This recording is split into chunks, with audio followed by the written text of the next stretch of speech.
page 11, dans Torah 35, donc la brochure, page 11, dans le début de du deuxième paragraphe. Pardon, c'est où? Page 11. En bas. Non, le 11 d'en bas, c'est-à-dire le chiffre d'en bas, il faut regarder. 11. Ouais. Et deuxième paragraphe. Donc quand tu veux garder le Marokatan, c'est-à dire que tu veux faire attention à la Emouna. Emouna s'appelle Marokatan parce que la Emouna, elle reçoit. La Emouna, c'est la Malchout, elle est pauvre. Donc comme dans le principe de la Emouna, dans la Emouna, il n'y a pas de moach, il n'y a pas de mouchin, et il n'y a pas d'esprit. Qu'est-ce qui protège? C'est l'esprit qui protège. Alors, quand il n'y a pas d'esprit, alors la Emouna, c'est quand on fait les choses par Emouna. Alors la Emouna, c'est très grand, mais c'est très fragile aussi, parce que ça peut être détourné. L'otucha lishmor et ananas, c'est-à-dire que si tu veux faire maintenant tu veux garder la Emouna, tu ne pourras le faire, c'est-à-dire garder le petit luminaire, c'est-à-dire le petit, et la berkata de mes'ane, c'est-à-dire uniquement avec la lanière des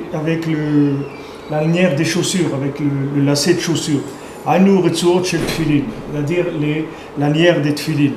היינו שתמשיך חשמל מבינה ליבה להלביש את האמונה, היינו בחינת לשמש את שמעון בן ננס. c'est-à-dire que tu amènes le chashmal de la bina, c'est-à-dire dans la bina liba, להלביש את האמונה, c'est-à-dire pour faire un vêtement à la אמונה, היינו בחינה לשמש את שמעון בן ננס, c'est-à-dire que il doit être משמש שמעון בן ננס. C'est Ben Nanas, Shimon Ben Nanas, c'est-à-dire Dover Emet Bilvavo. Shimon, c'est la chaîne Shmiya, c'est-à-dire qu'il entend, comme les Chamim disent, Shmiya Belibat Aliyah, c'est-à-dire entendre, ça vient du cœur, c'est-à dire c'est le cœur qui entend les choses. Donc maintenant, quand quelqu'un il a une épreuve dans le Masa Matan, il a une épreuve entre ce qu'il entend sur le terrain, à l'extérieur, c'est-à-dire ce qui est la transaction elle-même, et il y a une autre voix qui est la voix de son cœur. Et cette voix de son cœur, qui est Dover Emet Bilvavo, c'est ça qu'il doit entendre, c'est pas l'extérieur. Comme on avait vu que quand il était venu le voir, on avait vu, c'était pas Shimon Ben Nana, on avait appris ça de Rav Safra. Rav Safra, il avait dit, quelqu'un était venu pour acheter chez lui, et lui, il était en train de dire le schéma. Alors, il ne pouvait pas parler. Alors, l'autre, il lui a dit, voilà, je voudrais acheter telle chose à tel prix. Et lui, il ne pouvait pas parler, alors il ne répondait pas. Alors, l'autre, le client, il a surenchéri. Parce qu'il a dit, bon, ça veut dire, comme on dit, il ne me calcule même pas, ça veut dire que ça ne l'intéresse pas du tout le prix. Donc il a commencé à rajouter comme ça, une fois, deux fois, trois fois. Après il a fini son Kriyat Shema, Rav Safra. Il lui a dit, non, moi je te le vends au premier prix que tu m'as dit, j'étais déjà d'accord. Ça s'appelle Dover Emet Bilvavo, c'est-à-dire que c'est pas quelque chose, il n'y a personne qui peut vérifier ça. Et c'est ça qui protège la Emouna, pour ne pas se faire attraper. On sait très bien que toutes les affaires, elles se font avec la Emouna. On sait très bien, les plus grandes affaires du monde, elles se font avec de la Emouna. C'est-à-dire, il y a beaucoup plus les gens, ils font beaucoup plus attention quand ils vont acheter une miche de pain ou un kilo de viande que quand des gens, ils font des affaires de millions de dollars. C'est-à-dire, il y a des gens, ils font des affaires des millions de dollars, c'est que sur de la confiance qu'ils font ces affaires-là. Parce qu'il y a des niveaux de transaction qu'on peut faire que sur la confiance, on ne peut pas faire autrement. Voilà, il travaille sur la confiance. Alors maintenant, quand on travaille sur la confiance, comment faire en sorte qu'on ne va pas se faire attraper, qu'on ne va pas se faire avoir? Alors c'est quand il prend l'habitude d'être Dover Emet Bilvavo, c'est-à-dire que lui, toujours il suit la vérité qu'il a dans son cœur. Il ne regarde pas qu'est-ce qu'il peut gagner, parce que l'autre il ne sait pas ça, ou il n'est pas au courant de ça, lui il regarde ce qu'il y a dans son cœur. Alors quand Avraham Avinu est venu pour défendre Lot, lui il est venu avec ses raisons à lui. Et il savait pourquoi il allait pour sortir, délivrer Lot, son neveu. Donc après, quand ils lui ont proposé le butin de la guerre, il a dit non, je ne veux pas. Il a dit, je ne prendrai pas ni d'un fil, ni jusqu'à un lacet de chaussure, je ne prendrai pas. Parce que moi, je ne suis pas venu pour ça. Moi, je suis venu délivrer mon neveu et c'est tout, je ne veux rien de ça. Et Abraham Avinu, grâce à ce émet-là, on a été zoché du fil de Techelet et des Tfilin, de la lanière des Tfilin.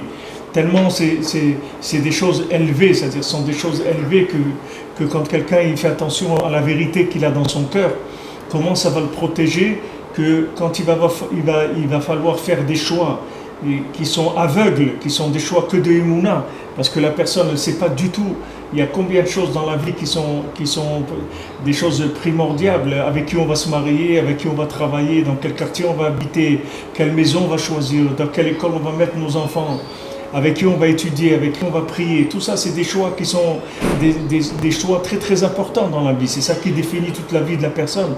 Et ces choix-là, c'est des choix où il n'y a aucun séchel dedans, il n'y a pas de logique. Personne ne peut savoir qu'est-ce qu'il faut choisir. Alors si quelqu'un il prend l'habitude de émettre bilvavo, quand il doit faire des choix comme ça, alors Hachem lui donne bina liba, c'est-à-dire il lui donne la déduction du cœur, et il fait ses choix il fait le bon choix, il détruit le bon choix. C'est dit, Aïnou sheikayen dover emet bilvavo, bishat asiyat maseomatan. C'est-à-dire qu'il parle il va avec la vérité de son cœur quand il fait son commerce. Kerav Safra comme Rav Safra. Ou Retsua Gematria Sha. Maintenant, les Retsua, c'est-à-dire la lanière des Tfilin, la Retsua, c'est Gematria Sha. C'est-à-dire Sha, c'est l'irmoz, c'est aider à Chashmal Azeh, Shuprinat Dover Emet Bilvavo, Nishmar Emuna Vaneshama. Pour faire allusion que grâce à ce Chashmal-là, parce que le Chashmal, c'est ce Chashmal, c'est-à-dire que Gematria Shah, c'est-à-dire que Shah c'est les dinim, c'est-à-dire 370 dinim, c'est-à-dire de la rigueur. Cette rigueur, on en est sauvé grâce au Chashmal, que le Chashmal, c'est de parler la vérité dans son cœur. C'est-à-dire que quand on a l'habitude d'être vrai, alors il y a un vêtement dans le cœur qui va nous protéger, de manière à ce que quand on doit choisir dans des domaines où on est aveugle, où on ne peut pas vérifier, on va faire les bons choix. Dainu amochin shebetocha, c'est-à-dire que on garde les mochin qu'il y a dans la neshama, dans la emuna. On mekabelet meorapanim, et maintenant la neshama elle reçoit directement de la face d'Hachem, shusha neorim shel panim elionim. À ce moment-là, c'est les 370 lumières du visage d'en haut. Donc c'est pas charge, comme je vous ai dit, c'est pas des dinim, c'est la lumière de la face d'Hachem qui viennent, ça vient du tikkun de Ve'emet qu'il y a dans les 13 mesures de miséricorde, il y a le mot Ve'emet. Alors ce Ve'emet là, c'est les 370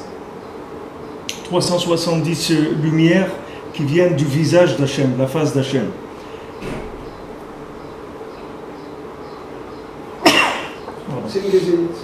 Alors maintenant ici c'est des choses très élevées dont il parle, mais c'est aussi très simple d'un autre côté. C'est-à-dire que maintenant le fait que dans les échanges commerciaux, il fait attention à dire de la vérité, à aller avec la vérité de son cœur, alors ça va faire en sorte qu'il reçoit un vêtement sur le cœur qui lui permet de faire les bons choix au moment où il doit agir dans des situations qui sont pas vérifiables avec le cerveau. Il y a des situations qui ne sont pas vérifiables. Les Meraglim, ils sont rentrés en Eretz Israël, ils ont voulu vérifier, voir si c'était bien. Et Hachem, il a dit, si tu veux vérifier, alors moi je te garantis que tu vas te tromper.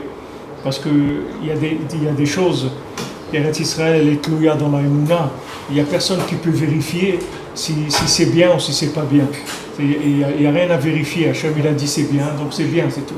On ne peut pas vérifier, ce n'est pas des choses qu'on peut aller avec la logique et faire des vérifications parce que c'est des choses qui nous dépassent complètement. Donc il n'y a aucune vérification possible. La seule chose qu'on peut, c'est venir avec la Emouna et faire ce qu'on a à faire. Il n'y a pas de possibilité de vérifier. Alors maintenant, si on veut avoir les bons choix, faire les bons choix, il faut faire attention à être émette avec son cœur. C'est-à-dire quand on fait des échanges commerciaux, de dire voilà, moi j'avais annoncé tel prix, on reste à ce prix-là, ou je pensais voilà te vendre cette chose-là, donc je te la vends, ou je pensais t'acheter cette chose-là, donc je te l'achète, etc. De respecter ce qu'il y a dans son cœur. Ça lui permet de se protéger quand il y a des choix à faire qui ne sont pas vérifiables par la logique. Vezeu she'amar de carré carré, de lo carré le vetzavta lechavero. Alors, c'est ce qui est écrit dans la Gemara en question. C'est un Rav qui a dit à Rabbi Shimon, des carrés carrés, c'est-à-dire celui qui sait lire, qui lise. Et des lo carré la vetzavta lechavero. Celui qui ne sait pas lire, alors qu'il fasse équipe. Tzavta, ça veut dire comme un tsevet, c'est une équipe.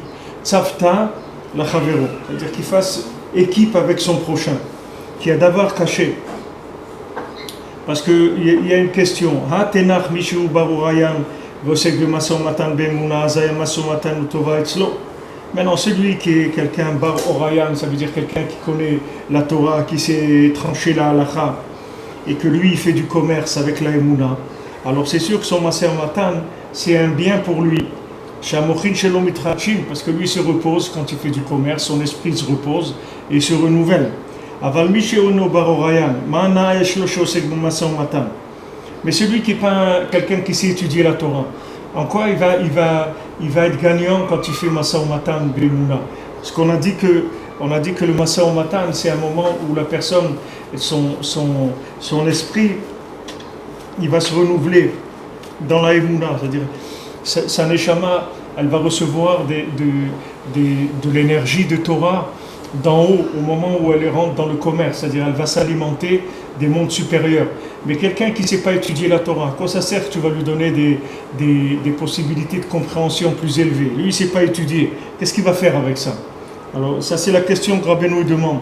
Il dit, je comprends que tu me dises que le commerce est quelque chose de bien pour quelqu'un qui sait étudier la Torah, parce qu'il va renouveler son esprit et recevoir des nouvelles énergies pour étudier la Torah. Mais quelqu'un qui ne sait pas étudier, qu'est-ce qu'il va faire avec ces énergies-là?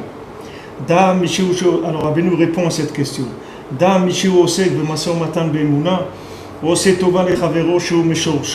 Sache que celui qui fait le commerce dans la Emouna, il fait du bien à son ami qui est dans la même racine que lui, c'est-à-dire qui est dans la même neshama que lui.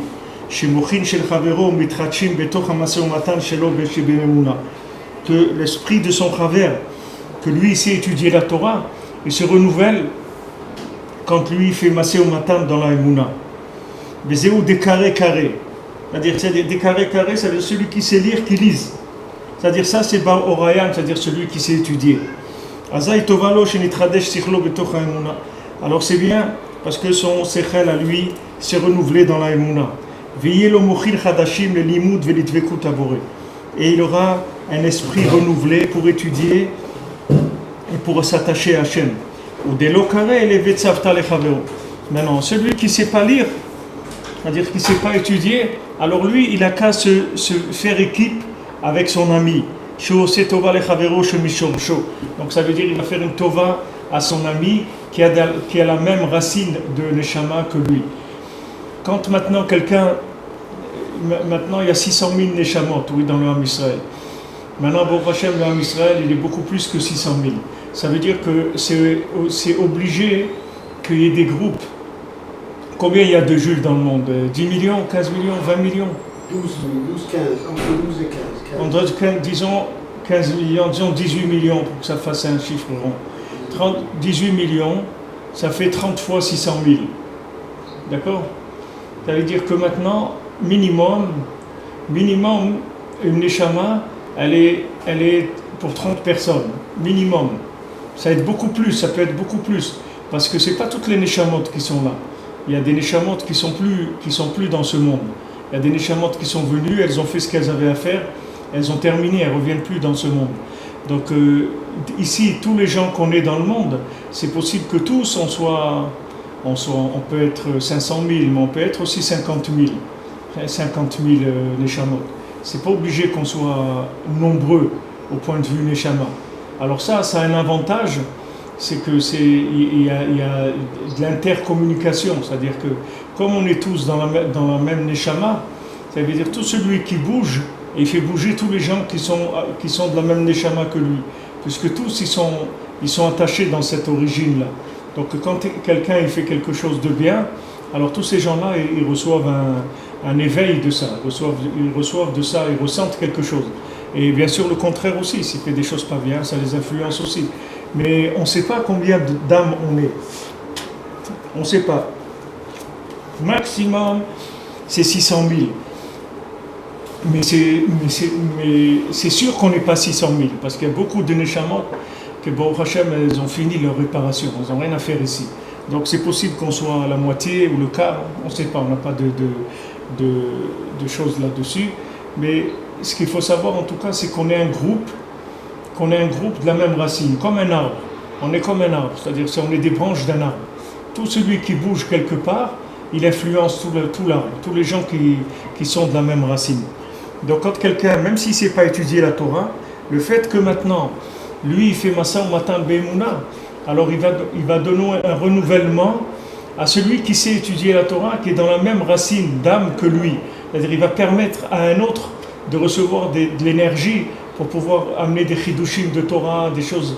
Et il pourra être étonné qu'il va voir que les Maaseh, un jour il va se rendre compte que même si lui il n'a pas étudié, mais il a fait son commerce dans la Emouna, il sera étonné de voir que quand il va arriver dans l'Olam Haba, il va voir beaucoup de mitzvot qui ont été faites grâce à lui, mais ce n'est pas lui qui les a faites, c'est quelqu'un d'autre qui les a faites. Il va voir par exemple qu'il a étudié la Torah.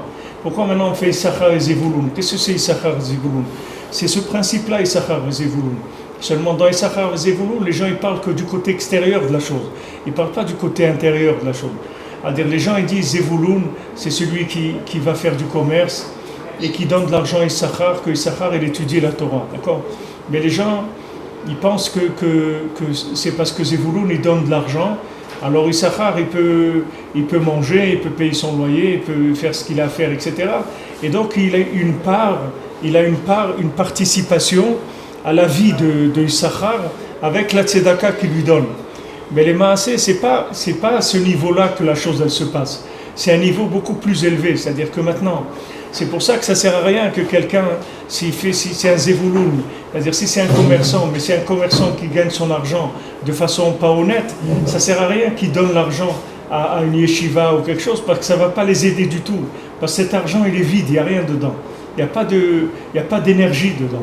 Ce qui est intéressant, c'est que quand la personne elle donne la tzedaka, elle a donné l'esprit qu'elle a tiré au moment où elle a fait son Masa ou Matan Be'emouna. C'est ça qui est intéressant. C'est-à-dire que quand le Zevulun lui donne l'argent à Issachar, c'est pas l'argent qui lui donne le côté extérieur de l'argent, c'est pas le pouvoir d'achat qui compte. C'est pas que maintenant Zevulun il a donné, alors la yeshiva elle a pu mettre des murs en marbre ou construire une belle synagogue. C'est pas le côté matériel de la chose qui compte, c'est que Zevulun c'est quelqu'un qui rentre dans le commerce. Quand il rentre dans le commerce, c'est comme quelqu'un qui fait de la plongée sous-marine. C'est-à-dire il rentre dans la Emouna pour aller chercher de l'énergie de Torah qui vient des mondes supérieurs. Et quand il donne la tzedaka à Issachar, les Maaseh, il lui donne l'énergie de Torah qu'il a été chercher avec son commerce. C'est pas l'argent. C'est-à-dire c'est pas l'argent. C'est-à-dire que cet argent-là, si par exemple la yeshiva elle reçoit une subvention de l'État comme disons établissement reconnu d'utilité publique et que l'État lui donne de l'argent, dans cet argent-là, il n'y a pas d'énergie de Torah. C'est-à-dire que les gens, ils vont étudier la Torah, etc., mais il n'y a pas de possibilité d'avancer, spécialement grâce à cette subvention-là. Tandis que Zevulun, quand il te donne de la tzedaka, ce n'est pas de l'argent qu'il te donne. Il te donne de l'énergie de Torah que lui, il a été chercher. Grâce à la Emouna, dans son commerce, il est monté dans des niveaux supérieurs. Il a décroché des éléments de Torah, mais que lui ne maîtrise pas, parce que lui, ce n'est pas son domaine. Lui, c'est un chercheur d'énergie. Mais lui, c'est pas un exploitant de l'énergie. Parce qu'il ne sait pas étudier la Torah. Lui, c'est pas son monde. Donc lui, il va chercher les énergies. Et ces énergies-là, il les donne à Issachar. Mais ce n'est pas le côté extérieur du pouvoir d'achat de l'argent. Le pouvoir de l'argent, il faut le voir au-delà des billets, des choses. Comme les Chamim disent, Koach HaPoel Benifal. C'est-à-dire le Koach du Poel, il est dans le Nifal. C'est-à-dire celui qui a fait quelque chose, qui a obtenu son argent d'une certaine manière, dans cet argent-là, il y a l'énergie de la façon dont il a obtenu l'argent. C'est-à-dire que s'il a obtenu l'argent avec de la Emouna, avec de la Hirat Shamaïm, etc., cet argent-là, il est chargé en énergie divine, et quand il le donne à celui qui étudie la Torah, il lui donne la marche du Koach pour étudier la Torah. C'est pas qu'il lui permet d'aller au supermarché acheter à manger. Ça aussi, mais ça c'est le côté extérieur, le côté apparent extérieur de la chose. Mais c'est pas le côté profond. Le côté profond de la chose, c'est que l'autre, celui qui étudie la Torah, il va recevoir de l'énergie de celui qui fait du commerce. Donc, il ne faut pas croire que quelqu'un qui travaille, c'est quelque chose. Il ne faut pas regarder le monde du travail comme étant des gens qui sont pas dans la, c'est des gens qui sont pas dans la Torah. Il ne faut pas croire que des gens qui travaillent, ils ne sont pas dans la Torah. Parce que c'est le contraire. Comme tu vois que par exemple le Sefer Torah de la synagogue, il a été offert par quelqu'un qui travaille en général. Le Sefer Torah de la synagogue, c'est pas quelqu'un qui étudie toute la journée qui offre. Lui, il n'a rien du tout. Qu'est-ce qu'il va offrir? Il vit avec juste ce qu'il a besoin. Il ne peut pas faire une chose pareille. Donc ce Sefer Torah, il a été amené par quelqu'un qui travaille. Maintenant, ce Koach de la Torah, il a été amené parce que cette personne, elle est rentrée dans la Emouna pour aller chercher cette énergie-là. C'est ça qui a amené l'énergie. Donc, quand on dit que la personne qui travaille, elle est Mekayem la Torah, on dit que c'est les piliers de la Torah qui font tenir le monde de la Torah, c'est pas par l'argent, c'est parce de quoi l'argent est porteur. Parce que si l'argent n'est pas porteur d'énergie de Gdusha, cet argent-là, il va pas faire grand-chose. Même s'il achète des pierres avec ou des trucs, c'est des choses qui ne vont pas aider les gens à comprendre la Torah, ils ne vont pas avancer dans la Torah. Tandis que cet argent, s'il est kasher, c'est-à-dire qu'il est venu avec un commerce de Emouna, il est porteur d'énergie. Donc quand cet argent-là, il va dans la Torah, les gens ils reçoivent des chidushim de Torah, ça leur ouvre l'esprit, ils comprennent des choses qu'ils ne comprenaient pas avant, etc. Grâce à l'argent de celui qui a travaillé Be'emouna et Be'kashrut. Donc c'est un très grand inyan. C'est pas comme la nourriture, exactement. C'est comme la nourriture, oui, mais de l'âme, c'est-à-dire que c'est la nourriture de l'esprit et de l'âme. Que la même chose que la nourriture, elle va donner la force dans le corps, ça va donner de la force dans l'âme. L'argent qui transmet, c'est porteur d'énergie, d'énergie spirituelle. Mais la nourriture, elle se donne aussi de la force dans l'âme aussi. Elle ne donne pas que dans le corps. L'intérieur de la nourriture, c'est-à-dire ce qu'il y a dedans. Alors c'est ce côté-là, c'est-à-dire que maintenant, après, ce qui est véhiculé dans la nourriture, ça c'est des choses qui sont pas données à un beddin. Un beddin, il ne peut pas voir ça. Il y a différentes nourritures qui ont des forces différentes. Par exemple, un repas de Shabbat, il a une force que n'a pas un repas de la semaine. Ouais. Le Seder de Pessah, la nourriture du Seder de Pessah, il a des forces qui est supérieure à toutes les nourritures qu'il y a. Bien sûr, c'est des éléments. C'est des choses qui sont très chargées Ouais, il y a des énergies qui sont très fortes là-dedans. Mais le principe du Massa Matan Be'emouna, c'est vraiment le principe du scaphandre, c'est-à-dire du plongeur qui rentre pour aller chercher des pierres précieuses au fond de l'océan. C'est-à-dire lui, il rentre avec la Emouna, il rentre dans l'océan de la Chokhma, et il va chercher là-bas des éléments, et ça, il les amène au Talmid Chacham, que lui, il va les sortir dans la Torah, dans les textes de la Torah. Donc c'est pour ça que celui qui reçoit l'argent, il doit faire attention de qui il reçoit aussi, parce que ça va aussi influencer sa façon d'étudier. C'est-à-dire, s'il veut que ça enrichisse son étude, alors c'est bien que l'argent il vienne de gens qui sont cachers. Est-ce que de la même façon, si on a, je vais dire dans un exemple simple, j'ai un travail à faire chez moi à la maison, par exemple, si j'ai le choix entre plusieurs intervenants, ce serait bien que je prenne un intervenant, je choisis celui qui est le plus dans la Torah, ou le plus qui a un niveau de Bidkadmout spirituel. Est-ce que c'est mieux par rapport au travail qu'il reçoit? Est-ce que c'est mieux pour moi? C'est toujours mieux de faire ce qu'on a à faire avec des gens qui sont plus les gens ils sont élevés, les gens avec qui on traite, plus les choses elles sont avancées aussi. Mais il y a là-dedans aussi des tikkunim, c'est-à-dire que des fois tu peux avoir affaire à des gens qui sont loin, ou même des gens qui ne sont pas juifs. Mais les maaseh, ces gens-là qui sont en train de travailler pour toi maintenant, ce sont des parties de ta neshama aussi, qui sont là-dedans. Maintenant, le fait qu'elles viennent travailler chez toi, alors c'est des énergies qui seraient incluses dans ta neshama.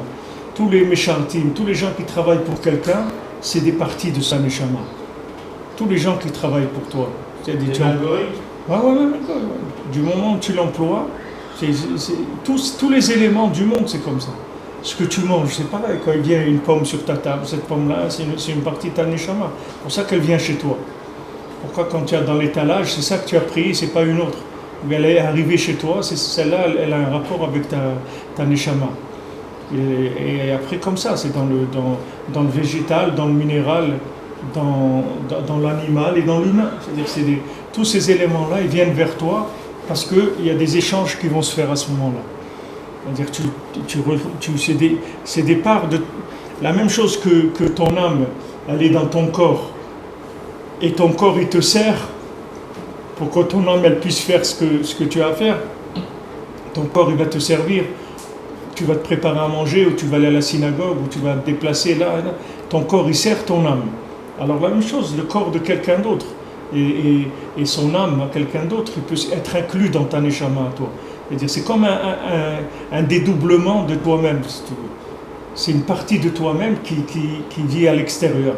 Et cette partie-là, elle peut travailler pour toi à des moments, et il y a un échange qui va se faire. Tous les besoins de la matière, de se transformer, d'arranger, de construire, tout, c'est vrai pour ça. C'est pour faire des échanges, c'est tout. C'est des halakim. Ouais, c'est des halakim, des échanges. Tout c'est de la transaction. Tout c'est des transactions spirituelles. Toute transaction, à n'importe quel niveau, elle est spirituelle. Il n'y a aucune transaction, ça n'existe pas une transaction qui est vide.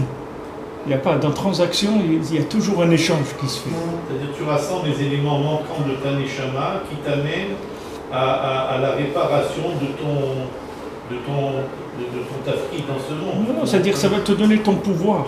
C'est-à-dire que tu enrichis ton pouvoir. Tu dois faire quelque chose, d'accord, dans ce monde. Toi, tu ne sais pas ce que tu dois faire dans ce monde.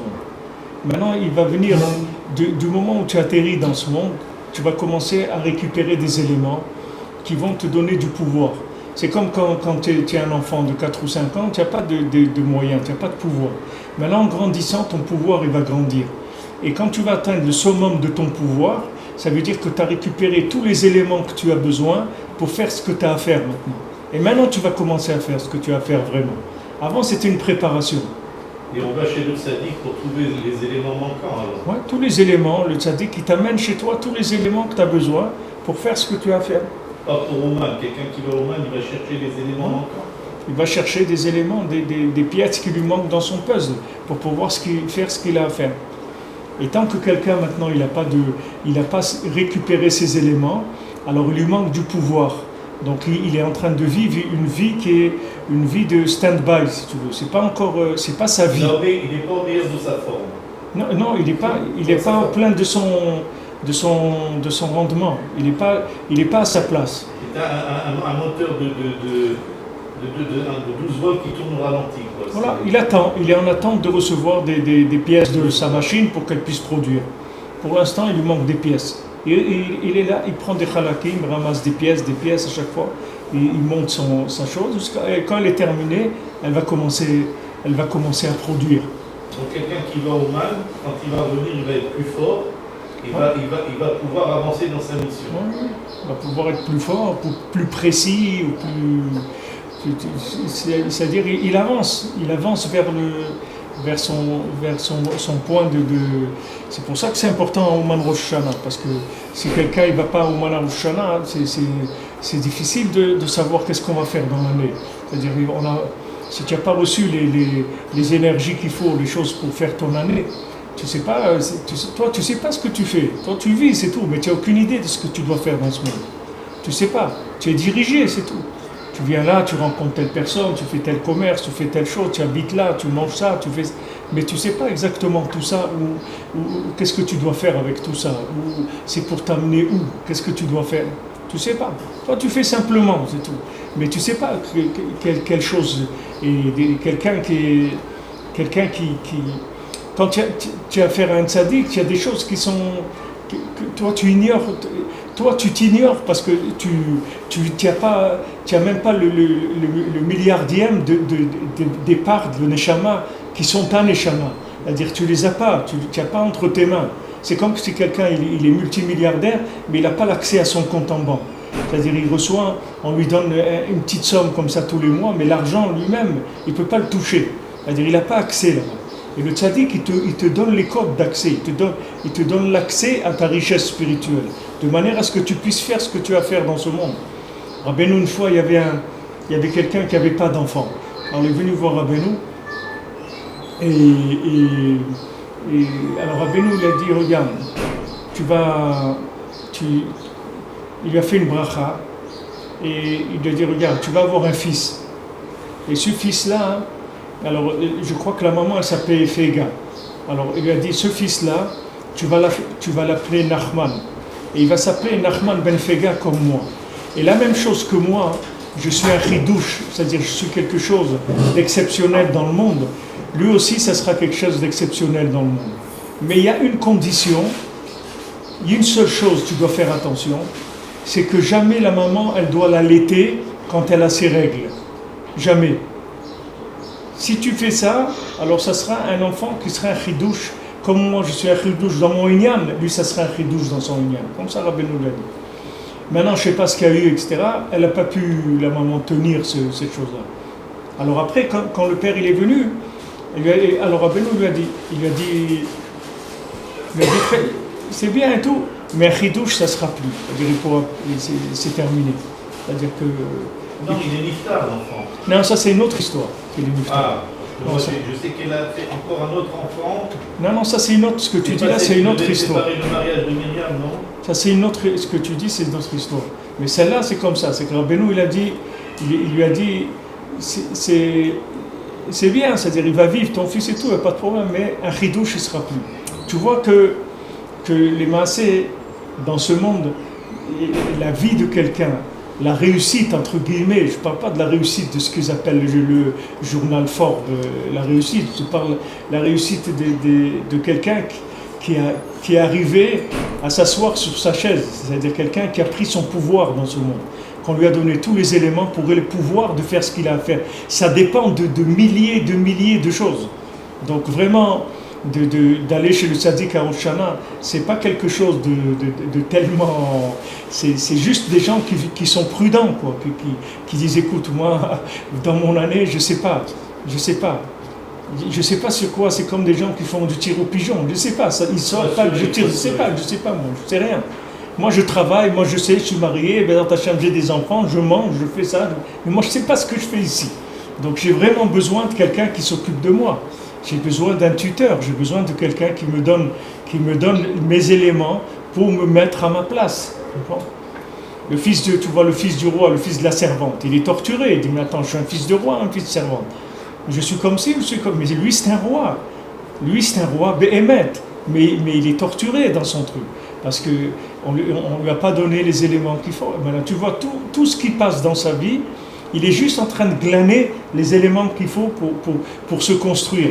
Et le jour où il a pris l'élément qui fait basculer, ça y est, il vient, il se présente dans le pays, il dit voilà, je vais me présenter, je vais être le roi de ce pays, etc. Il dit mais tu sais ce que c'est d'être roi de notre pays? Nous aussi, il y avait un roi. Il dit ouais, je sais. Je dis mais tu sais comment tu vas faire pour ça? Il dit non, comment? Je sais pas, mais je suis sûr que je vais y arriver.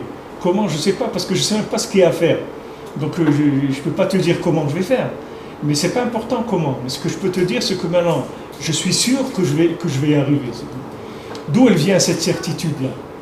D'où elle vient que tu vas voir quelqu'un, il va faire quelque chose avec une croyance en lui, et tu vois qu'il est fort, il est sûr de lui, il fait des choses, il monte un truc, il fait un énian, et d'où ça vient ça? D'où ça vient? Tu le vois, toi essaye de faire ce qu'il fait lui, tu vas voir que même si pratiquement, matériellement, c'est pas difficile, tu vas voir que tu vas pas arriver. Pourquoi lui il arrive à le faire? Parce qu'il a reçu assez d'éléments de sa neshama qui lui donnent le pouvoir de faire ce qu'il est en train de faire. Alors on a vraiment besoin de ne pas rater les approvisionnements. C'est-à-dire quand il y a des moments d'approvisionnement de l'âme, c'est des moments importants. Et nous, qu'est-ce qu'on sait? On est aveugle complètement, on ne sait rien du tout de ce qu'on fait dans ce monde. Alors quand on va chez le tzaddik à Rosh Hashanah, c'est pour que le tzaddik il nous inscrive. C'est ça d'être inscrit dans le livre de la vie. Parce qu'on ne sait pas, tout le monde est inscrit dans des livres. Les gens qui sont... C'est pas tous les gens qui sont pas inscrits dans le livre de la vie, ça ne veut pas dire qu'ils vont mourir. Ça ne veut pas dire ça. C'est pas tous les gens qui ne sont pas inscrits dans le livre de la vie qui meurent dans l'année. Quelqu'un au contraire, il peut être inscrit dans le livre de la vie et il peut mourir. Ça, c'est pas un rapport avec ça. Inscrit dans le livre de la vie, c'est-à-dire que la personne, elle est branchée, elle est connectée aux éléments, les éléments ils vont venir vers lui. C'est-à-dire tous les éléments, comme la Tevat Noach, c'est-à-dire Noach il est dans la Teva, et tout ça vient vers lui. Tous ils viennent vers lui et il est rentré. Comme un élément. Voilà, comme un élément. Tous les éléments ils vont être attirés automatiquement par lui et comme on dit, il récupère ses billes.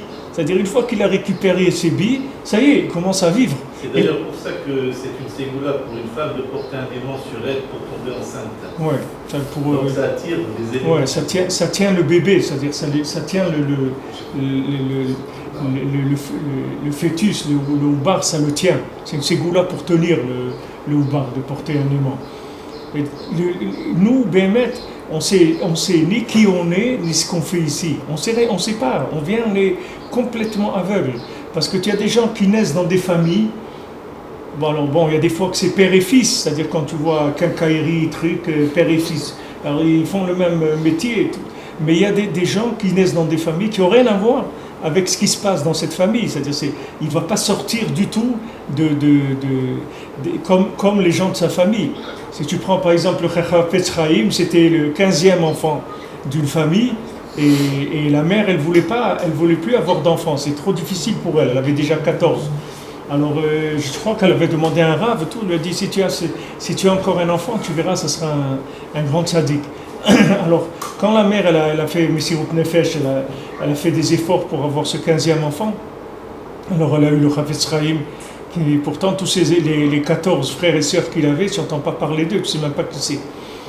Tu vois que lui il est devenu un chidouche, c'est-à-dire qu'il a récupéré tous les éléments qu'il avait, et chaque juif il est comme ça. Chaque juif c'est un chidouche, mais seulement il n'est pas provisionné dans les éléments de son pouvoir. Donc c'est pour voir qu'il est comme ça, qu'il n'arrive pas à faire des choses, ou bien qu'il fait des bêtises, qu'il fait n'importe quoi, parce qu'il n'a pas tous les éléments pour fonctionner, pour travailler. On peut comprendre que si quelqu'un ne devient pas comme le Chafetz Chaim ou qu'il est responsable dans quelque chose qu'il a fait, ça veut dire qu'il n'a pas récupéré les éléments. Il y a des gens qui peuvent vivre complètement d'avoir récupéré tous les éléments qu'il leur a fallu dans leur vie. Ils ont fait ce qu'ils avaient à faire, mais on ne sait pas. Forcément, de récupérer les éléments, c'est forcément de devenir... ça se voit quelqu'un qui a récupéré. Bien sûr. Bien sûr. C'est-à-dire on est tous censés de faire des choses extraordinaires. Tous. N'importe quel juif, il est une lettre de la Torah.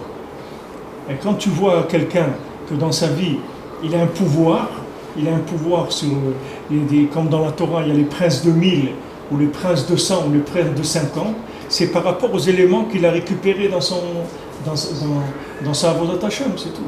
Et tout le monde est censé être un prince de 1000. Oui, mais plus que de 1000. Parce que, si tu veux, quand tu récupères tous les éléments de ta Neshama, qu'est-ce que c'est ta Neshama? Ton âme, c'est quoi? C'est une partie d'Hachem. C'est ça ton âme. Ton âme, c'est pas un truc, une énergie spirituelle stable, c'est une partie d'Hachem. Une fois que tu as récupéré tous les éléments de ton âme, tu as mamash, tu deviens toi-même une révélation d'Hachem. Tu as le pouvoir sur toute l'humanité, Béhémet. En tant que cette lettre-là. C'est-à-dire sous cet angle-là, qui représente cette lettre dans la Torah, mais c'est Hachem Mamash. Maintenant, tu prends tous ces 600 000 lettres de la Torah, tu les réunis en un seul bloc, tu vas trouver le Shem Havaya, c'est Hachem, c'est tout. Tu prends les 600 000 lettres dans la Torah, tu les fonds en un seul mot, tu vas trouver le Shem Havaya, c'est ça, c'est Hachem. Donc chacun, c'est une partie d'Hachem. Et chacun, il doit être un chidouche. Pour ça que Rabbeinu il a dit, c'est écrit dans Chaim Moral, Rabbeinu il a dit le jour où quelqu'un il va se trouver avec les pieds devant la porte, c'est-à-dire quand le jour de sa mort, il va se rendre compte qu'il n'y a aucun niveau dans le monde auquel je n'aurais pas pu l'amener s'il m'avait écouté. Rabbeinu dit des choses qui font mal, c'est-à-dire que ça fait mal, parce que tu sais que Rabbeinu il dit quoi? Quelqu'un il me connaît, il fait encore des avérotes. C'est quoi ça? Rabbeinu il ne comprend pas, tu vois. Il dit je ne comprends pas. C'est-à-dire comment quelqu'un il me connaît, il peut encore faire des avérotes. Ça veut dire que normalement si tu connais le tzaddik, tu dois recevoir, comme il a dit à Yaakov, on va chercher les pertes de nous-mêmes chez le tzaddik. Quand on va sur le tzioun de Rabbeinu Ouman, on va chercher les pertes de nous-mêmes et de nos parents, de nos grands-parents, jusqu'à Adam Arishon, toutes les générations qui se sont perdues. Qu'est-ce qu'ils sont perdus? Ça veut dire qu'ils ont été détournés dans leur façon de vivre. Au lieu d'aller chercher leur pouvoir, ils sont perdus, ils ont joué le jeu de la vie de quelqu'un d'autre. Ils ont fait remplaçant pour une équipe de je sais pas quoi, alors que lui il n'a pas besoin de faire remplaçant. Lui-même, il est quelqu'un. Il est une partie d'Hachem. Seulement, il n'a pas eu le mérite de pouvoir rentrer en contact avec cette chose-là.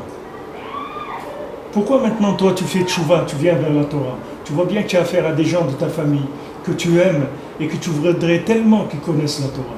Pourquoi ils ne connaissent pas la Torah? Tu crois parce qu'ils sont bêtes? Ils ne sont pas bêtes, ils peuvent être 10 fois plus intelligents que toi. Parce qu'ils sont méchants? Non. Parce que l'élément qu'il faut pour voir la Torah, de leur neshama, ils ne l'ont pas reçu, c'est tout.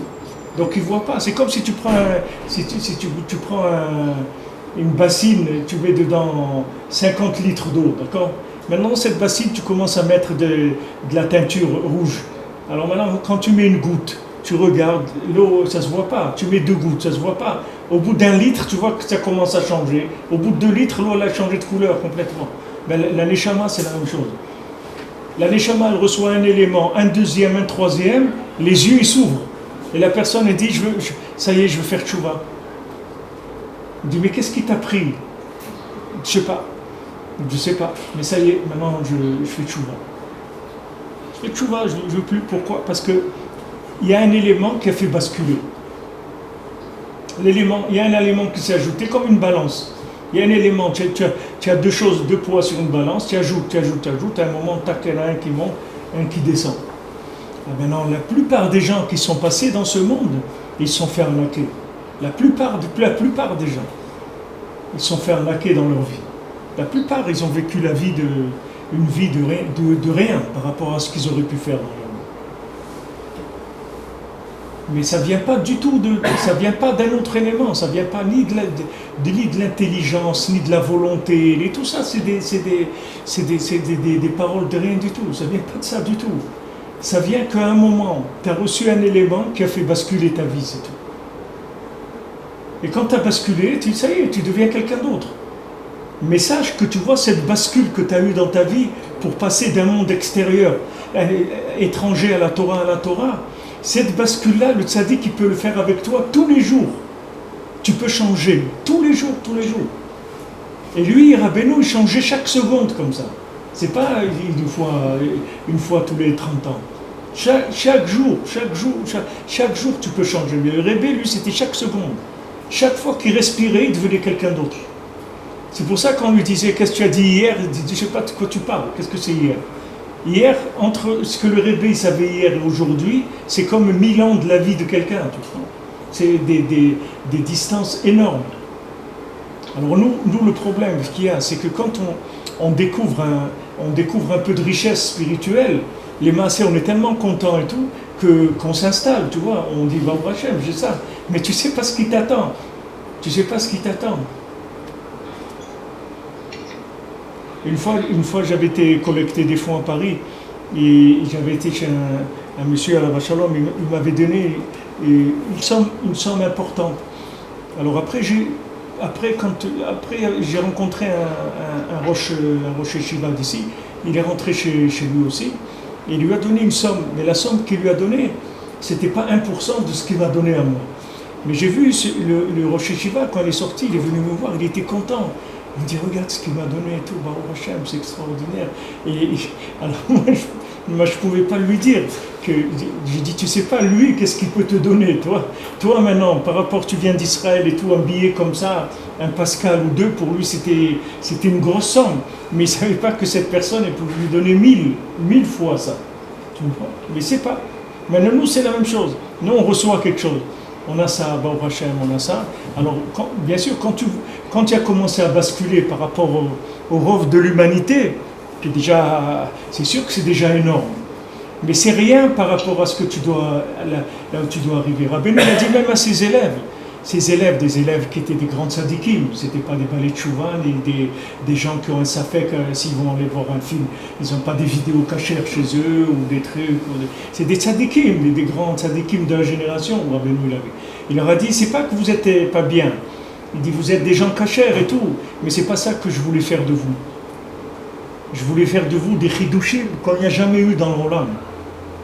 Parce que, qu'est-ce que ça veut dire des chidushim?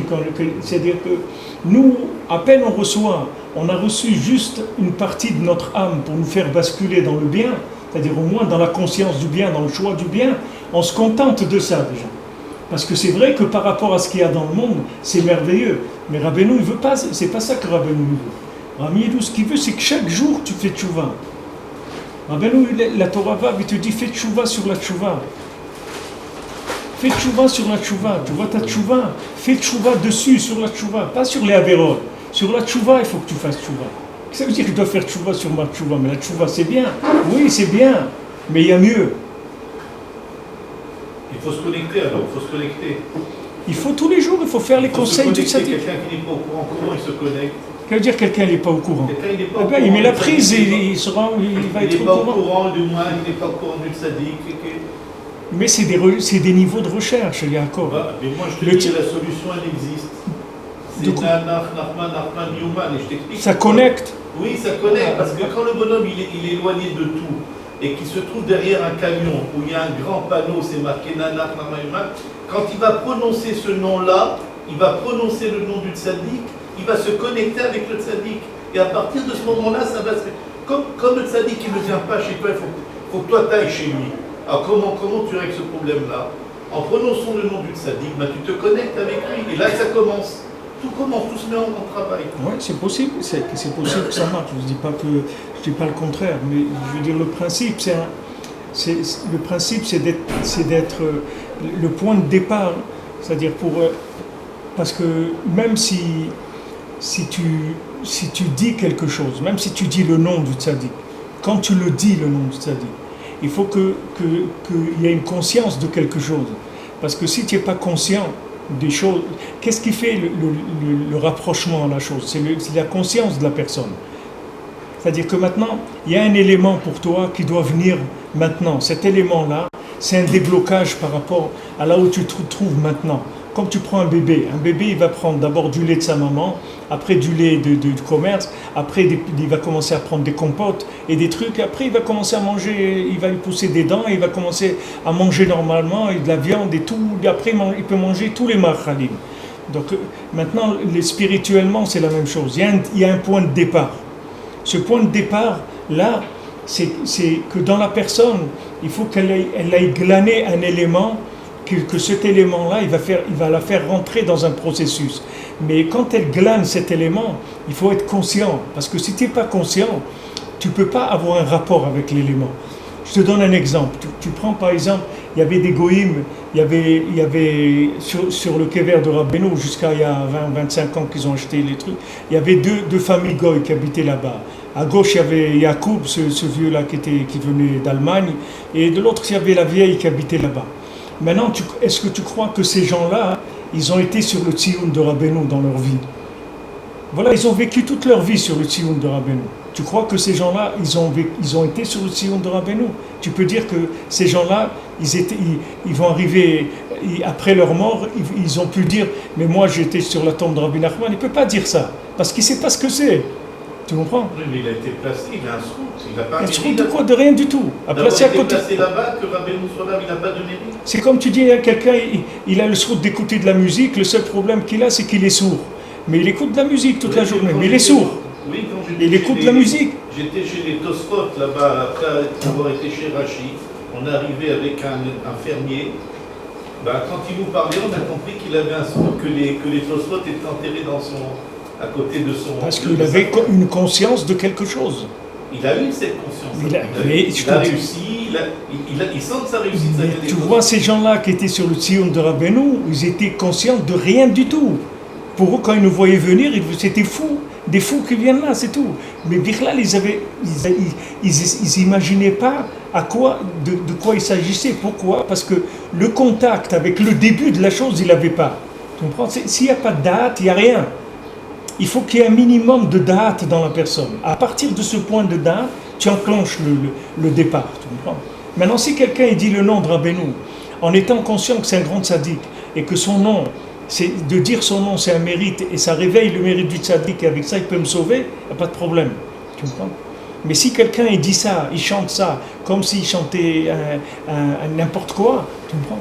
Il n'y a pas de choses qui peuvent obliger la personne, si tu veux, il n'y a pas de choses qui vont être, malgré l'inconscience de la personne, agir sur elle.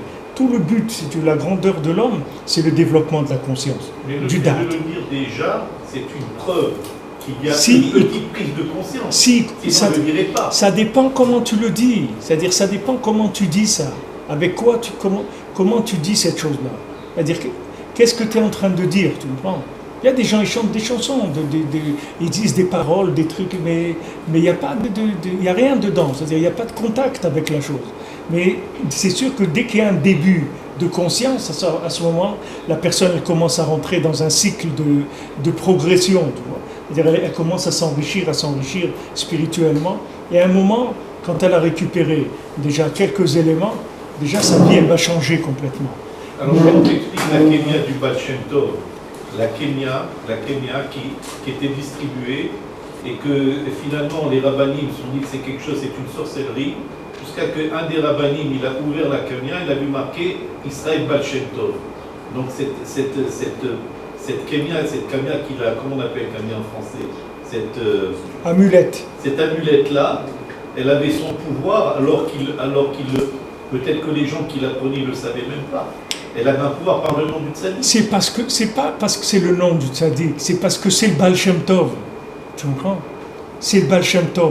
Lui, il aurait pu écrire dans la mulette Coca-Cola, ça aurait fait la même chose. C'est parce que c'est lui qui l'a fait.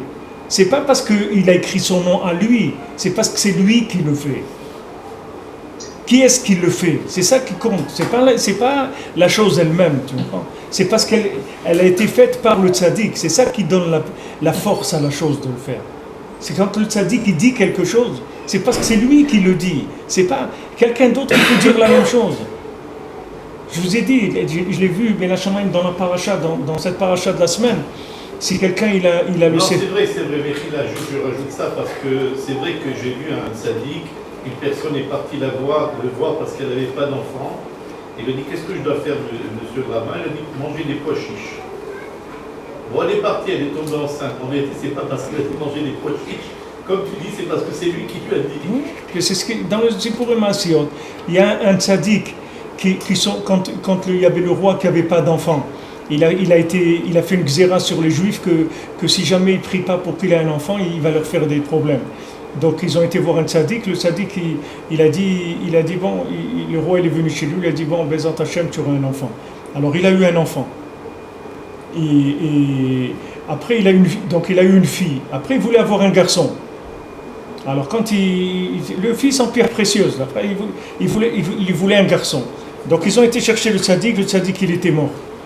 Donc il dit quoi, il n'y a pas un autre tzaddik et tout, il y a un autre tzaddik. Alors ce tzaddik il est venu, il lui a dit regarde, est-ce que maintenant tu peux m'amener des pierres précieuses, toutes sortes. Elle lui a dit, oui, je peux t'amener toutes les pierres précieuses du monde et tout, il n'y a pas de problème. Alors il a amené les pierres précieuses. Quand il a amené les pierres précieuses, il a pris les pierres précieuses, il les a pilées, etc. Il a mis dans un verre, il a donné la moitié à boire à la reine, la moitié au roi. Il a dit, buvez et tout, voilà, vous aurez un enfant et il sera en pierres précieuses.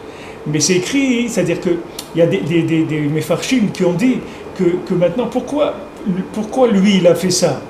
Pourquoi il a fait cette cuisine-là? Le premier, il n'a rien fait. Il a dit, d'accord, vous allez avoir un enfant. Mais le premier, il est mort à cause de ça. Tu comprends? Pourquoi? Parce qu'ils se sont rendus compte qu'ils ont fait dépendre la chose de lui. Ils ont dit, cet homme-là, il est très très fort. Il a dit qu'on allait avoir un enfant.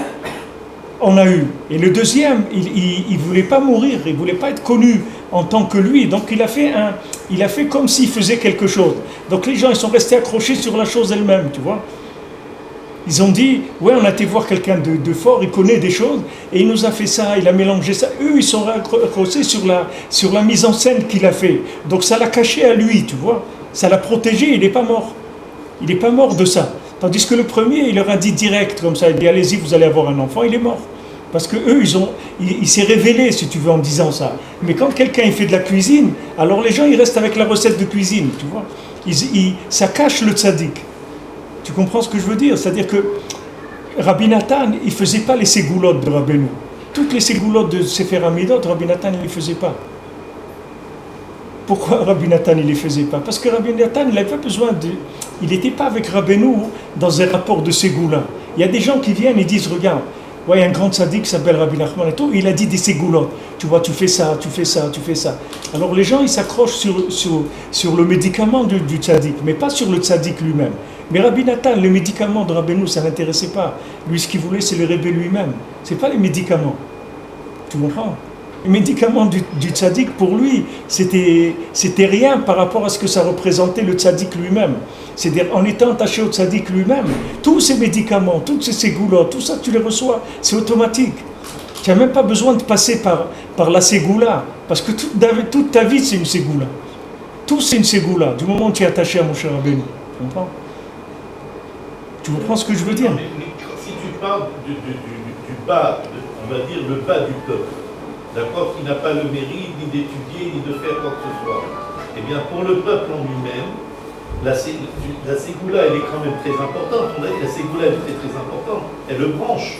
La ségoula, elle branche le peuple avec le tzaddik. La ségoula, c'est une siba, si tu veux. La ségoula, c'est une siba extérieure pour, si tu veux, te permettre une connexion éventuelle. Voilà, c'est comme la siba de la parnassa. Tu vas travailler. Maintenant, tu vois dans ton travail une bracha. Tu vois, Hachem, il t'a fait réussir, tu as fait des affaires et tout, bah, Hachem, ça marche, tu comprends? Mais sache que ce que tu as gagné là, dans tes affaires, Hachem, il peut te le livrer à la maison sans que tu fasses rien du tout. Il n'y a pas de problème là-dessus. Seulement, au niveau où tu ne peux pas rentrer dans ce contact-là. Donc, on utilise des sibotes. Les sibotes, c'est des tzimtzumim, si tu veux. C'est des tzimtzumim. C'est comme si tu prends le vélo, tu me prends? Le but du vélo, c'est de faire tourner la grande roue. Mais, pardon, la grande roue, tu peux pas la faire tourner. Merci. Tu peux pas la faire tourner, la grande roue. Tu as besoin de passer par le dérailleur, par le petit truc là, tu tues un truc et ça fait tourner un autre, et après ça entraîne la grande roue. Mais il y a des gens qui font tourner. Il y a des vélos où il y a rien que les pédales sur la roue. Il y a des gens qui pédalent, mais les pédales elles sont sur la roue. Ils ont un siège et ils pédalent direct sur la roue. Tu comprends? Maintenant le tzaddik, si tu veux, le but, c'est d'avoir un rapport de Emouna, de s'inclure dans le tzaddik. C'est ça le but. Ça, c'est le but. Maintenant, tous les tzimtzumim que le tzaddik il a donné, tous les tzimtzumim qu'il a pu donner, ce sont que si tu veux, des manifestations de tzimtzumim, c'est-à-dire de contraction de koach du tzaddik. Quand le tzaddik il te donne quelque chose, il te dit fais ça, ou fais ça, ou fais ça. Lui, il est caché derrière cette chose-là. Mais le Ikar là-dedans, c'est lui, c'est pas la chose qu'il t'a dit de faire. Parce que lui, il peut dire la chose qu'il t'a dit de faire, lui, s'il le dit avec sa bouche, tu vas devenir cette chose-là. Sans que tu prennes le médicament. S'il dit lui, cette personne, elle doit guérir, ça y est, elle est guérie. Mais il peut te dire, voilà, tu vas aller, tu vas prendre 2 verres d'eau le matin et tu vas manger une banane le soir et 3 jours après tu prends 2 dattes et il va te... Mais tout ça, c'est rien pour pas que ton cerveau il explose. Tu me prends, c'est pour pas que ce soit un ribouillant. Mais Béhémet, qu'est-ce que c'est tout ça? C'est une seule chose, c'est lui qui fait que cette chose-là, elle fait... Parce que tu l'enlèves à lui, tu peux prendre des bananes autant que tu veux dans ta vie, ça ne va rien te faire du tout, tu me prends. Ça ne va rien te faire. D'ailleurs, il y a des gens, tu prends quelqu'un d'autre, il va faire la même chose, il ne va pas voir la Emouna, ça ne va rien faire du tout. Ça ne va rien lui faire du tout. Pourtant, il a fait la Ségoula, mais il n'a pas la Emouna. Mais quand je lis les Shemot Hatzadikim, que j'ai ou que je n'ai pas de Emouna... Mais non, tu ne peux pas dire les Shemot Hatzadikim si tu n'as pas la Emouna. Si ça ne s'appelle pas Shemot Hatzadikim, si tu n'as pas la Emouna. On me dit que lorsque je dis Shemot Hatzadikim, c'est Meshanet Ateva, ça change la nature. Mais si tu as... Alors méfie-toi aussi. Quand tu dis que les Shemot Hatzadikim, ça change la nature, ça veut dire que tu as la Emouna, là, que dans les Shemot Hatzadikim. D'accord, mais si maintenant, quelqu'un, il a trouvé une page de Shemot Hatzadikim, comme ça, et il les dit parce qu'il croit que c'est une chanson d'un groupe de rock, et il dit ces noms-là, il dit c'est joli, c'est sympa et tout, et ça ne va rien faire du tout. Il n'y a pas de connexion avec le Da'at, tu me prends. Mais quand tu dis de dire les Shemot Hatzadikim, ça change la nature, c'est de la Emouna, ça. Ça y est, tu t'es connecté, tu me prends. Tu t'es connecté. C'est ça qui fait la différence entre les gens. Tu vas voir la même personne, elle va dire le même mot, mais dans ce mot-là, il y a quelque chose qui est vivant. Et l'autre, il n'y a rien. Elle est mort, le mot. Il n'y a rien du tout.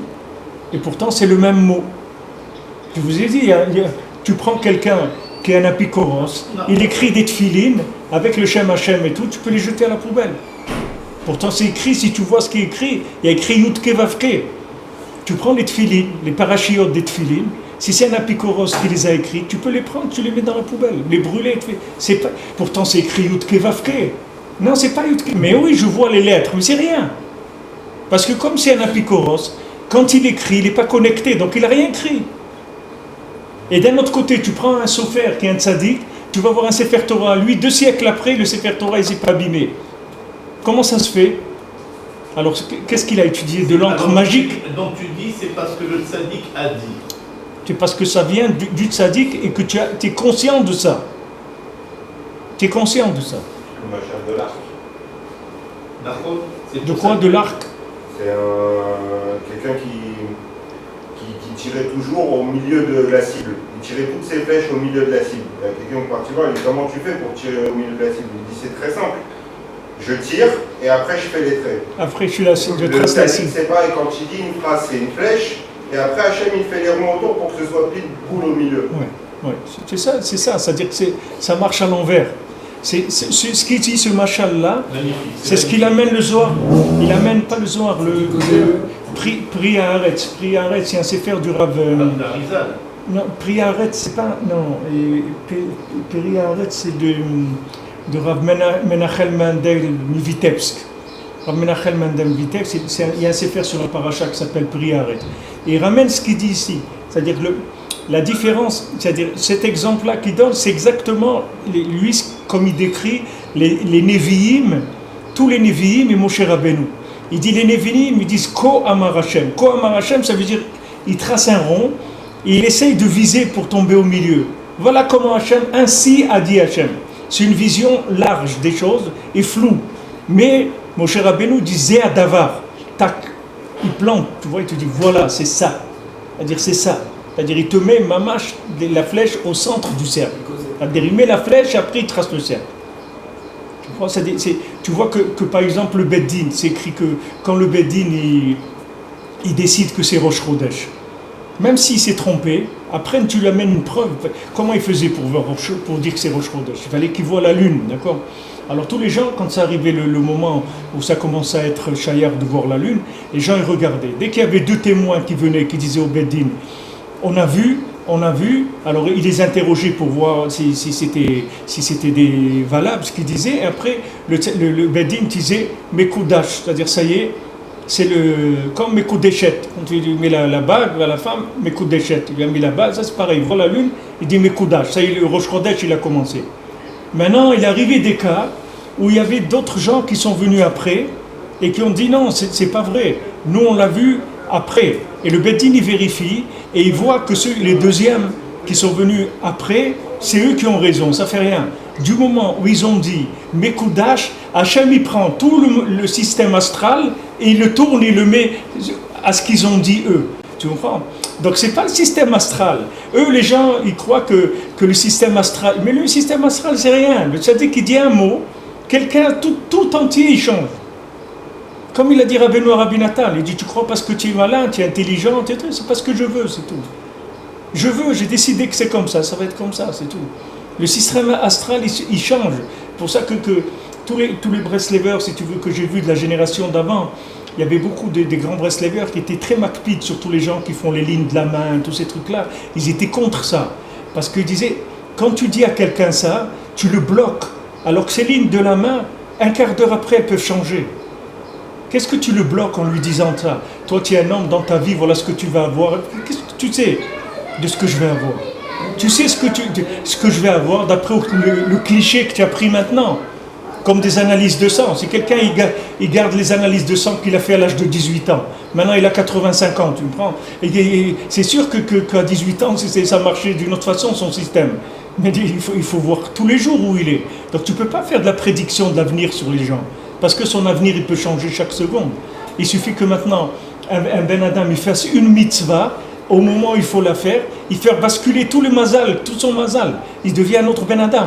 Et toi, tu l'as bloqué en lui disant tes lignes de la main, on voit que tu vas rester pauvre jusqu'à l'âge de 70 ans. Mais pourquoi tu lui dis ça? D'où tu sais ça? Comme tous ceux qui disent Mashiach, il va venir maintenant, ça y est, je l'ai vu, j'ai rêvé de Mashiach, il m'a dit qu'il va venir cette année. Tu comprends? D'où tu sais qu'il va venir? Et d'où tu sais qu'il ne va pas venir? C'est des choses qui peuvent changer d'une seconde à l'autre. Donc il ne faut pas bloquer, il faut laisser ouvert. Tu comprends? Il faut laisser ouvert. Parce que si Hachem, à un moment, par le srout des tzadikim, il décide de faire quelque chose, il n'y a aucune loi dans le monde qui va l'arrêter.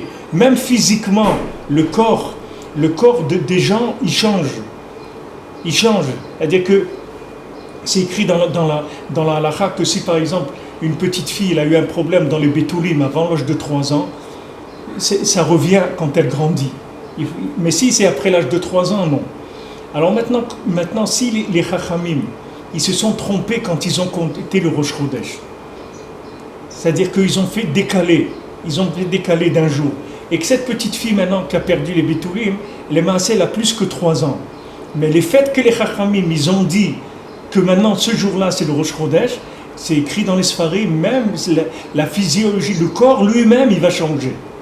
Même son corps il va changer, par le dibour de Chachamim, qu'ils ont dit aujourd'hui c'est Rosh Chodesh. Tout va s'aligner avec ça. Combien doivent être 2 ou 3? Hein? Combien doivent être? Pour dire ça, 2 ou 3? 3 Dayanim, le Beth Din. Quand le Beth Din il décide, ça devient comme ça. Bien sûr, parce qu'ils ont un pouvoir qui est supérieur entre guillemets à celui d'Akadosh Baruch Hu. C'est supérieur à tout. Même tu te trompes. Moi j'ai vu, je suis passé dans des Beth Din et j'ai perdu. Et c'était tout du mensonge ce qu'il a dit la personne. Et ça a été comme le Beth Din il a dit. Enfin, j'ai payé comme le Beth Din a dit, c'est tout.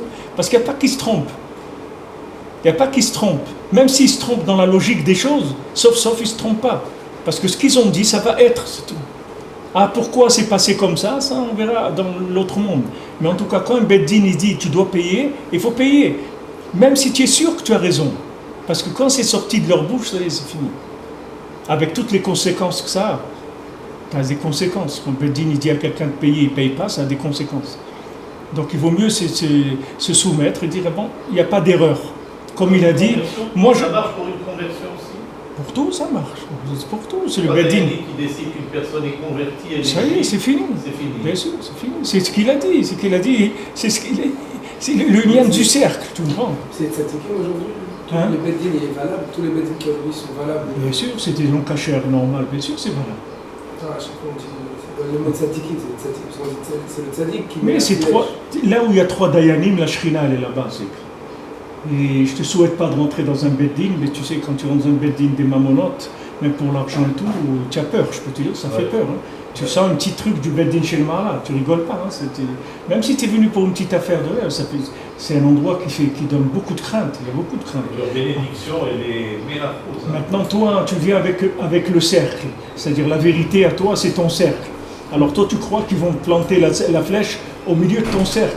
Eux, ils vont, ils la plantent dans le mur d'en face, et après, ils tracent un cercle. Et tu as intérêt à te soumettre. Tu as intérêt pour ton bien. Moi, je te dis par expérience. C'est-à-dire que je dis, pour ton bien, ce qu'ils ont dit, même s'ils sont trompés dans la logique complètement, il faut écouter ce qu'ils ont dit. Parce que s'ils l'ont dit, c'est terminé. Tout va se mettre en place pour que ça devienne comme ça. C'est-à-dire, si tu avais tort, tu vas avoir raison. Si tu avais raison, tu vas avoir tort. Il n'y a pas de raison là-dedans, il n'y a pas de logique. Tu te soumets, c'est tout. Moi, je l'ai vécu ça avec trois Dayanim qui m'ont béni dans quelqu'un qui avait fait une affaire, il n'avait pas payé. Et on est arrivé à ils ont dit qu'ils allaient sortir le Sefer Torah. Et la personne était prête à mentir, même en jurant. Je ne sais pas s'ils allaient le faire ou non. Et les rabbinim, les Dayanim, ils ont fait sortir la personne. Ils ont dit, ne t'inquiète pas, nous on te bénit cette année que ta parnassa, elle va être très très bien. Ne prends pas son argent, c'est pas la peine, il ne vaut pas, mais nous on va te bénir tous les trois et tu verras cette année. Et comme ils ont dit, ça a été. C'est le Bedin, c'est le Bedin, c'est notre rachou. Que tu vois que quand la parole elle est sortie, elle est sortie. Alors c'est pour ça que je te dis que tous les ignanim de ces goulottes et tout, il ne faut pas les prendre à la lettre du côté extérieur de la chose. Il faut chercher ce qu'il y a derrière. Quel est l'esprit de la chose? L'esprit de la chose, c'est l'attachement au tzaddik. C'est ça qu'il faut transmettre. Tu comprends? C'est l'esprit de la chose. Parce que si le bonhomme, tu le bloques sur une ségoula, après le bonhomme, la ségoula, il croit que c'est sale qui marche. Abraham, là, on ne parle pas que de la ségoula. Là, on parle d'un tzaddik qui s'appelle Rabbi Stem Berodesser, qui a reçu une lettre de Rabbi Nachman, et que lui-même, il dit, si vous dites ça, vous allez connaître des Yeshuot, et c'est lui qui le dit. Oui, mais ça vient de lui. Ça vient de lui, mais c'est pareil ce que tu dis ici. C'est-à-dire, toi, tu dois faire confiance à lui. Bien sûr. Pas à la phrase. C'est à lui. C'est pour ça que cette phrase-là, elle peut marcher, parce que c'est lui qui a dit ça. Tu comprends ce que je veux dire? Mais il aurait pu dire autre chose. Ça aurait marché aussi. Tu comprends ce que je veux dire? C'est-à-dire, il faut détacher. Il a donné le pouvoir à la ségoula. Non, lui, c'est-à-dire, si tu passes par lui, la ségoula, elle marche. C'est comme le Mishkan, ils l'ont construit, il y avait tout, il ne marche pas. Il ne marche pas, la shrina, elle ne vient pas, ça ne bouge pas. La machine, elle ne démarre pas. Le Mishkan, la shrina, elle doit descendre, elle ne descend pas. Ça ne marche pas. Qu'est-ce qui se passe? Il faut que Moshe Rabbeinu vienne. Dès que Moshe Rabbeinu vient, il met en place des éléments du Mishkan, tout de suite le Mishkan il se met à fonctionner. Mais alors, est-ce que c'est le Mishkan qui marche? C'est Moshe Rabbeinu. D'ailleurs, quand quelqu'un devait faire un cadeau au Mishkan, quel que soit le cadeau, il était obligé de passer par Moshe Rabbeinu. Bien sûr. Sinon, il n'avait aucune valeur. Le cadeau n'avait aucune valeur. Ça ne passait pas par le tzaddik. La conscience, si tu veux, du tzaddik, elle n'a pas de limite. La conscience du tzaddik, ça n'a pas de limite. Qu'est-ce que le tzaddik il peut faire dans ce monde? Et des bémettes, il y a des gens qui sont... il y a des gens qui ont vu Rabbeinu, des gens simples. Je me rappelle une femme qui était venue à Ouman, elle est à Shalom, à Nifteret. Elle était venue à Ouman et elle était très malade, elle avait la maladie et tout. Quand elle est rentrée, elle était à l'hôpital à Paris et tout. Et ben, elle a vu Rabbeinu. Rabbeinu, il est venu dans sa chambre, il lui a parlé. Il lui a dit, je vais te sortir d'ici, ne t'inquiète pas.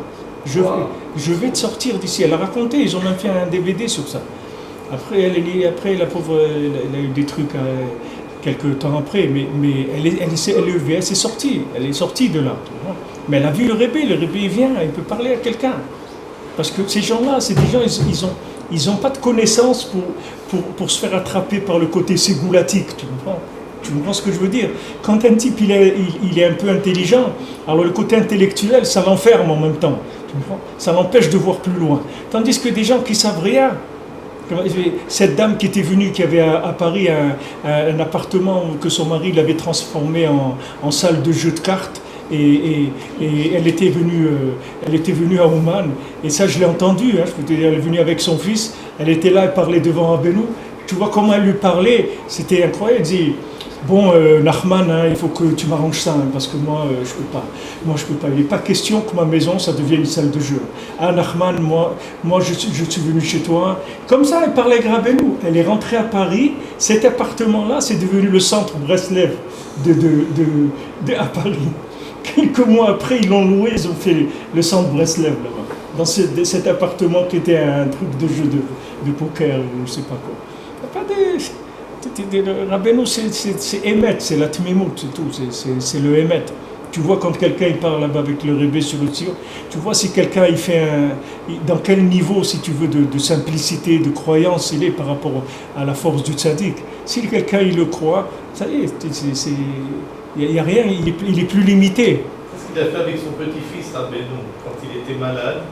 Il a demandé à son petit-fils, il lui a dit fais-moi une bénédiction. Rabbeinu a demandé à son fils. Alors le petit-fils il a dit donne-moi ta montre. Alors les talmidim de Rabbeinu, ils ont quel pas ce petit enfant qui dit à Rabbeinu donne-moi ta montre pour que je te fasse une bracha. Il leur a dit non, il a raison, c'est comme ça. Il a dit Bepchitout. Et c'est vrai, il a donné la montre, il a béni le petit garçon. Il a fait pidion. Il a fait pidion. Il a donné l'argent, il a dit Hachem, fais que mon Hachem, grand-père fais que mon grand-père il guérisse. Alors, Hachem.